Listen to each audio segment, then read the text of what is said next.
హరే కృష్ణ. ఎంత ఒక రోజు, 2 రోజులు, 3 రోజులు, వారం రోజులే అంటే నీ దగ్గర, నీ మందిరం దగ్గర నువ్వు తిరిగాడేటువంటి స్థలంలోని అంతసేపు ఉంచుతున్నాడంటే అక్కడ కంపార్ట్మెంట్లోని వెయిట్ చేస్తారు భక్తులు. నేను అదే చెప్తాను. వెంటనే దర్శనం అయిపోయింది, వెంటనే పంపించేశాడంటే భగవంతుడికి అక్కడ నువ్వు ఉండడం ఇష్టం లేదు అనుకో, నువ్వు తెలుసు అలా తెలుసుకో. అంత ఎక్కువ టైం ఉంచుకుంటానంటే ఈ దర్శనం అవ్వట్లేదు, ఎందుకు ఈ స్వామి దగ్గరికి రావాలి ఇట్లా అనుకోవద్దు. కానీ ఆయన దగ్గరికి వెళ్ళి మనము ఈ భౌతిక ప్రపంచంలో ఈ ప్రకృతికి అడాప్ట్ అయిపోయి మనం కర్మబంధనంలో చిక్కుకుంటాం. తెల్లారు లెగిసి నుంచి ఏదో ఒక పనిలోని పని చేసుకుని ఎవరికో ఒకరికి సేవ చేస్తారు.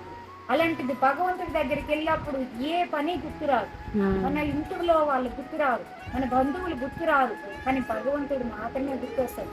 తిట్టిన కోంపడిని ఏం చేసుకున్నా మనము ఆయనకి అంటాము, ఆయనతో మనం ఉంటాం, కానీ మధ్యలో ఇంకొక వ్యక్తి రాదు. అంటే భగవంతుడు అంటే అది.